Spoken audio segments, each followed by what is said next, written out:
غلام کے گھر چلے جائے تو کرامت۔ اللہ اللہ پیارے بزرگوں اور دوستو، غوث پاک کی ہر ادا کو اللہ نے کرامت بنا دیا۔ ہم نہیں سمجھے دوستو غوث پاک کون، آج لوگ نہیں جانتے، اس لیے آج لوگ غوث پاک کی 11ویں چھوڑ دیے۔ اگر میں سنیوں سے بھی پوچھ لوں کتنے لوگ 11ویں کریں تو سنی میں سے تقریباً 20% لوگ ہاتھ اٹھائیں گے، 20%، 25% ہاتھ اٹھائیں گے۔ یہاں بیٹھے ہوئے اتنے بڑے 25,000 کے مجموعے میں ابھی بھی 75% لوگ ایسے ہیں جن کے گھر میں غوث پاک کی 11ویں نہیں ہوگی۔ کیوں نہیں ہوئی؟ بازو والے بول بول کے کانا پکا دیے، سن سن کے سنی بھی سنت ہو گیا، سنی بھی ٹینشن میں آ گیا، 11ویں کرنا کی نہیں کرنا کی، ہے کی جھنڈا چڑھانا کی نہیں چڑھانا کی، غوث پاک کی فاتحہ دلانا کی نہیں دلانا، پھنس گیا۔ اور پہلے کے جو ہمارے نانی ماں دادی ماں تھے بڑے مضبوط لوگ آتے، 11ویں کا مہینہ آیا تو ایسا محسوس ہوتا تھا کہ مسلمانوں کا نہیں عید کا مہینہ آ گیا، اور مسلمان غوث پاک کی 11ویں کے لیے اتنا اہتمام کرتے تھے۔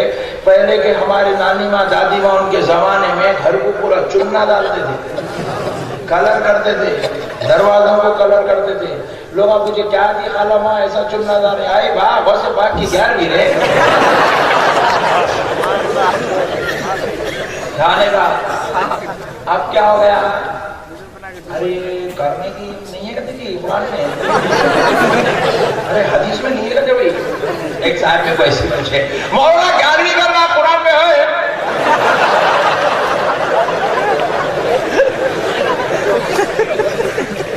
میں بھی پوچھا کھچڑی کھٹا کھانا قرآن میں ہے؟ روزانہ بنڈی پہ ڈھر کے کچو کھا رہا قرآن میں ہے؟ ہوٹل میں بیٹھ کے چائے پی رہا قرآن میں ہے؟ ولیمے میں مرغے مسلم کھینچ کے نکل جا رہا قرآن میں ہے؟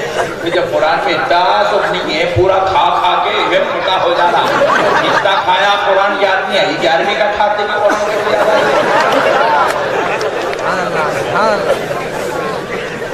صحیح ہے غلط ہے؟ صحیح ہے، فارمولا نہیں، چھٹی کا کھا رہا، چھلنے کا کھا رہا، پیدا بچہ ہوا کھا رہا، پھر نام رکھائی کے لڈو کا کھا رہا، پھر برتھ ڈے بول کے وہ الگ کھا رہا، پھر مر گئے تو وہ الگ کھا رہا، ولیمہ الگ، نکاح خوانی الگ، سانچک الگ، منجے الگ، سب ختم ہوگا تو جمعہ کی بول کے وہ الگ کھا رہا۔ اتنے آئٹم اپنی طرف سے بنا لیے ہیں، جماعت والے کھا رہے ہیں، کھا رہے نہیں کھا رہے؟ ارے یہ تو آئٹم دیکھتے رہتے ان لوگ شادیاں نہیں بولے جماعت کینسل کر دیا ہم نے، کینسل ہو جاتے بولنا۔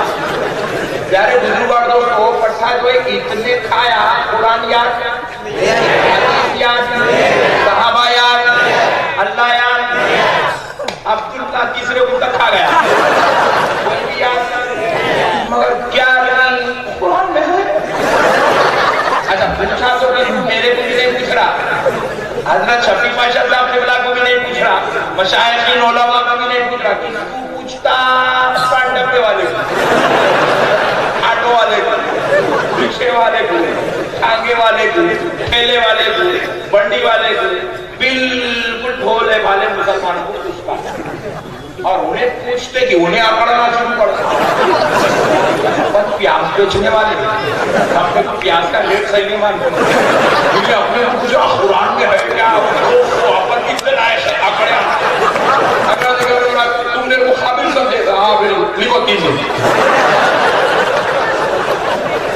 بچپن کا یہ چکر ہے پڑھوں کا، یہ چکر ہے پڑھوں کا، کیا ہے چکر ہے بیچ میں ہے کیا پٹھا سمجھ گا مولانا پہلے لوگ چلے تھے جماعت میں پورا مان سبحان اللہ۔ پیارے بزرگ اور دوستو، آپ ذرا غور کریے، قرآن اتنی رسول اللہ کے زمانے، قرآن اتنی ذرا زور سے بولے، اور 11ویں شروع ہوئی غوث پاک کے زمانے، 11ویں شروع ہوئی۔ اب جو چیز رسول اللہ کے زمانے میں آئی قرآن اور 11ویں شروع ہوئی غوث پاک کے زمانے میں. قرآن اور غوث پاک کے زمانے کو 400 ساڑھے 400 سال کا فاصلہ ہے. دونوں کے بیچ میں 400 ساڑھے 400 سال کا فرق ہے. تو اب یہ 400 سال بعد شروع ہونے والی 11ویں کو قرآن میں کیسا لائیں گے؟ ذرا زور سے بولیں. اب اگر آپ کے پوچھے مولانا آپ حیدرآباد کے ہیں, الحمدللہ بولے مولانا حیدرآباد میں 4 مینار آئے ہوتے ہیں, بولا بے شک بہت زبردست ہے. بولے مولانا آپ دیکھیں 4 مینار, دیوان آئے گا روزانہ سامنے سے گزرتے. مولانا قرآن میں آئے گا 4 مینار, بولا تو مینٹلی ریٹائرڈ ہو گیا. بات سمجھ ہے. اب کیا کرنا پڑا, پاگل دوا کھانے میں شریک کرنا پڑا. کیوں؟ انہیں بیچ میں ہمارے رہنے کے لائق تو 4 مینار 400 سال پہلے بنا, وہ 4 مینار کو 1400 سال پہلے والے قرآن میں کہاں سے رہا. مولانا رسول اللہ صلی اللہ علیہ وسلم کے زمانے میں جب 4 مینار تھا تو کون اس کی تعمیر کر رہے تھے؟ پاگل ہوگا کیا؟ بات سمجھ میں بھائی, کوئی بھی داڑھی والا داڑھی چھوڑ کے سوال کرا تو وہ سوال کا ایتھنٹک ہونا کوئی ضروری.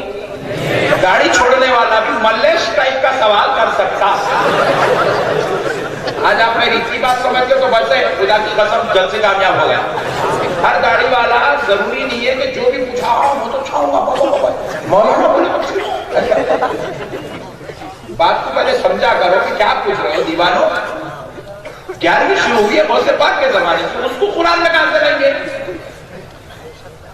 بات سمجھ میں پیارے بزرگوں اور دوستوں, آئیے غوث پاک کون ہے پہلے سمجھ دیجیے. انشاءاللہ 11ویں خطبہ خود آپ کے گھر میں شروع ہو جائے گا. غوث پاک کے روحانی بیٹے ہیں حضرت سیدنا محی الدین ابن عربی رحمۃ اللہ. روحانی بیٹے غوث پاک. روحانی بیٹے کیسے وہ بھی آپ کو بتلاتا ہوں, پہلے بات سمجھ لیں. سرکار محی الدین ابن عربی رحمۃ اللہ علیہ ایک دن مراقبے میں بیٹھے. اللہ نے آپ کو صاحب کشف و قراءت, صاحب مراقبہ بنایا. سرکار محی الدین ابن عربی رحمۃ اللہ علیہ مراقبے میں بیٹھے ہوئے ہیں, بیٹھ کر مراقبہ کر رہے ہیں کہ اولیاء اللہ کا اللہ کے نزدیک کیا مقام ہے. مراقبے میں بیٹھے ایک دن دیکھا کہ حضرت غریب نواز کا کیا مقام ہے. جیسے غریب نواز کا مقام اللہ کے نزدیک کیا ہے آپ نے مراقبے میں دیکھا تو سجدے میں گر کے کہا, اے اللہ تو نے شاید حضرت خواجہ معین الدین چشتی کو اتنا بڑا مقام عطا کیا. پھر اس کے بعد آپ نے حضرت سیدنا معروف کرتی کا مقام دیکھا, حضرت جنید بغدادی کا مقام دیکھا, حضرت سری سقطی کا مقام دیکھا, حضرت سیدنا داؤد طائی کا مقام دیکھا. آپ ایک کے بعد ایک اللہ کے دربار میں سجدے شکر ادا کرتے گئے. حضرت شہاب الدین عمر سہروردی کا مقام دیکھا, سجدے میں گر گئے. اب تمام بزرگوں کے مقامات و منازل درجات دیکھنے کے بعد آپ کے دل میں خیال ہوا سردار اولیاء, پیران پیر, شیخ عبد القادر جیلانی, محبوب سبحانی, قطب ربانی, پیر لاسانی, سرکار غوث پاک کا مقام دیکھا.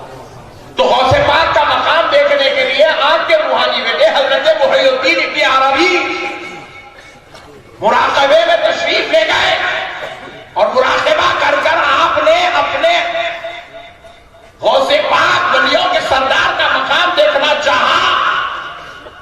تو آپ دیکھتے ہیں کہ غوث پاک کا مقام نظر ہی نہیں آ رہا ہے. بڑے پریشان ہو گئے, بولے کہ ہو سکتا ہے مجھ سے کچھ خطا ہو رہی ہے.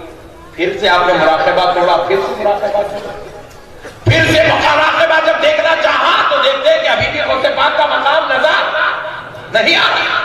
پھر پریشان ہوئے, آپ نے چاہا کہ پھر ایک بار دیکھوں. 3 بار آپ نے کوشش کی, غوث پاک کا مقام نظر نہیں آیا. 4تھی بار کوشش کی, 10ویں بار کوشش کی, 15 بار کوشش کی, 17 مرتبہ مراقبہ توڑتے گئے, کرتے گئے, توڑتے گئے, کرتے گئے, تاکہ غوث پاک کا مقام اللہ کے نزدیک کیا ہے دیکھ لوں. مگر ہر بار پریشان ہو گئے, ہر بار فکر میں مبتلا ہو گئے کہ مجھے غوث اعظم کا مقام نظر کیوں نہیں آ رہا ہے. لاکھ کوششوں کے بعد جب آپ پریشانی کے حالت میں بستر پر لیٹے, آپ کو نیند لگ جاتی ہے, تو سرکار غوث